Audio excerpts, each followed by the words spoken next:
توجهت من أهلي إليه يسوقني معي صفوة الأحباب ذلك أنجحوا. أعوذ بالله من الشيطان الرجيم. بسم الله الرحمن الرحيم، والصلاة والسلام على رسول الله مولانا برهام بن عبد الله.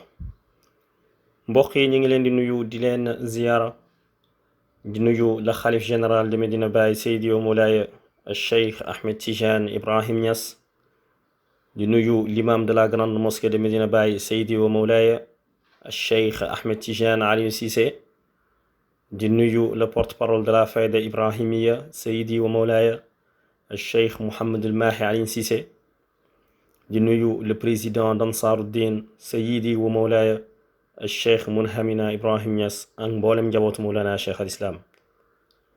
mbokk yi ñi ngi ñëwaat ak yéen ci suñu chaîne YouTube bii di Barham Vision. tey nag ñu fas yéene def suñu juróom ñetteelu dars. Mawlana Cheikh al Islam mi ngi naan mu'azziman li ahlihi jami'an la siyama al khassa kun muti'an. You should respect all the brothers who are in the tariqah, especially the spiritual guides that should be obeyed. Tu devrais respecter tous les frères qui sont dans la tariqah, en particulier les guides spirituels qui devraient être obéis. mbokk yi Mawlana Cheikh al Islam mu ne mu'azziman taalibe bi na màggal li ahlihi ñeel ñoñ tariqa bi jami'an ñoom ñépp, la siyama rawatina nekk alxaasa boroom jegley kun na nga nekk muti'an di leen aji topp.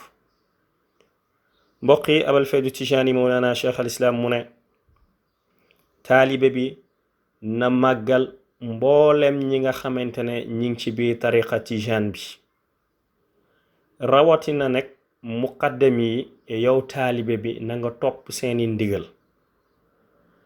mbokk yi ñaari phrase yi nga xamante ne moom lañ jël tey, bu ci nekk rek Mawlana Cheikh al Islam dafa ko tibbee ci Alxuraan.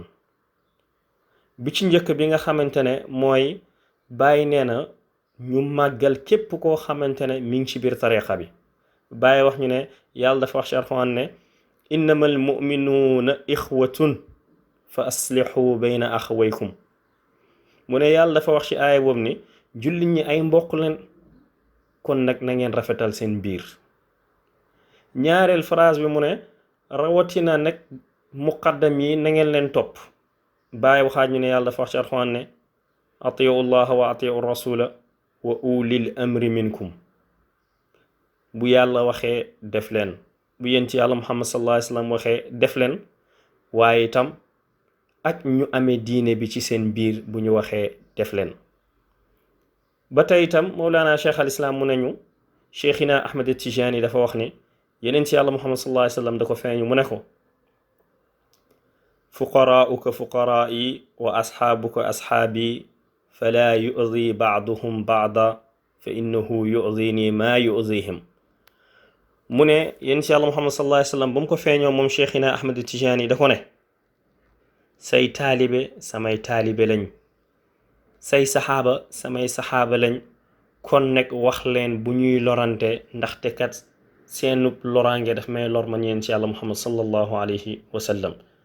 mbokk yi lii moo nekkoon dars bu ñu waroon a jël tey. di leen sant di leen gërëm wa axiru daawana an alhamdulillahi rabbil alamin. jërë ngeen jëf.